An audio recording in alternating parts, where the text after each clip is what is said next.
Yeah, I mean, it's a great opportunity for the players that have been selected for the first match to go out and lay down a marker. And I think for everyone the dream is to be involved in the Test matches, and there's a chance for this 15 or 23 to go out there and do that, and hopefully get the tour off to a good start. It's important that these guys feel like they're putting themselves in the shop window, that they've got a chance to go and prove themselves, and with a little bit of luck, then they're in contention for the Test. The focus for this game for us is very much on ourselves. We have got footage available to us of all the players who are picked in the squad, but to know what they're going to come up with is difficult. So I think the focus is very much on us this game, and the guys who are playing have been together for 2 weeks, and as Warren said earlier, he indicated that we obviously were very likely to play this first game, so we've had quite a long time to prepare for that. I feel as a team we're in quite a good place actually for a first game and for a first hit out.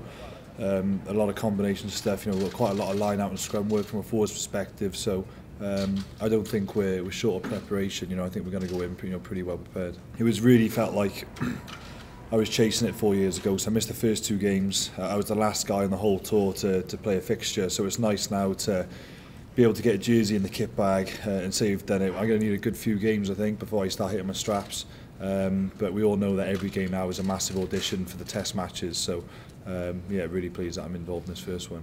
I think for us, from a coaching point of view, we're pretty excited about the potential and possibility for a lot of combinations to over the next few games, and we're starting to think now about the potential for the squad for the Blues game, and then obviously for the Crusaders as well.